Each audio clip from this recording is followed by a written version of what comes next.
consisting of works from 7 different series, I Believe I'll Run On exemplifies the sacred and secular endurance found in Black life within the United States. The show is a testament to the healing and to the protective possibilities of turning inward. What I'm most excited about is sharing this fantastic exhibition by a very gifted young photographer showing the first 10 years of his work. I was born and raised in Rochester, New York, and Rochester, of course, is a city that's famous for photography. And my grandparents and much of my family actually worked and retired from Kodak, and photography was a big part of our everyday lives. I feel like this is a full circle moment.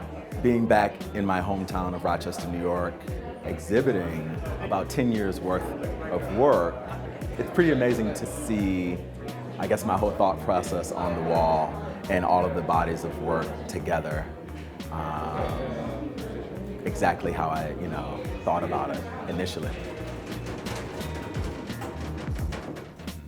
So if we bring the portrait that's looking to the right to the end.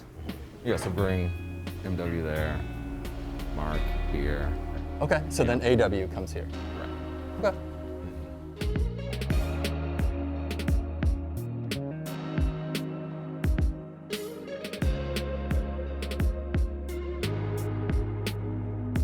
There are several things about this exhibit that are unique, and mainly I would say it's the space. This feels more like an experience as you're walking into this really darkened space with these spotlit images, which really draws the importance to the prints themselves, the work, but then also just being in sort of this darkened space and sort of thinking about the ideas of Blackness. What does that mean in terms of what we're experiencing, both in the light and the darkness? It's really something that I haven't felt entirely to this capacity with other exhibitions. It's been a healing process to be able to see this work really come to life in this space. It shows our humanity, right? Which I think oftentimes is lost in these spaces of racial conversations and dialogue and the politics that surrounds it. So I feel seen in that sense of just like, it celebrates the Blackness, but I think really at the core, it's celebrating the humanity, that I am just a human, that I have emotions and feelings and thoughts that should be revered and respected. And I think this work really does that wonderfully.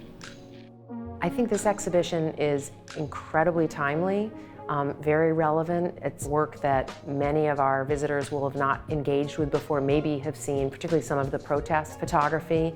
But to see it at this scale, to really be confronted with it as a story, you really feel as though you're just embraced by all this work. It's extremely intimate, and it's a privilege to be there.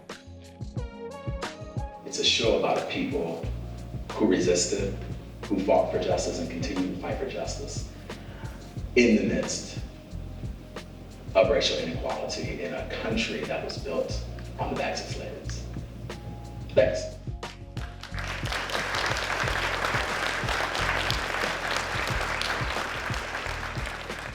This is spectacular, and we're so lucky in Rochester to have it. What he's doing is drawing on the past, the history of photography, his family's past, but also juxtaposing it with the present reality of brutality and murder. He's bringing those two forces together in a very distinct way. It's inspiring, it's brilliant. It makes you proud to be of color. The size of the image really forces you to confront what it's saying to you. And I think especially given the message in the images, that's very important.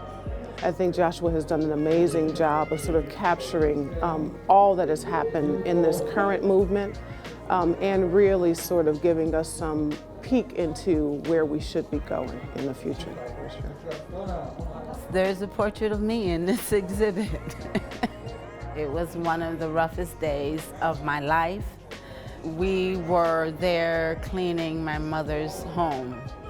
Just seeing it brought back a lot of memories. I'm glad he captured it. It makes me feel like I've done the right thing, to pursue photography as a profession when so many times I was told that wasn't a smart idea. To see people come and support the show makes me feel like I made the right decision.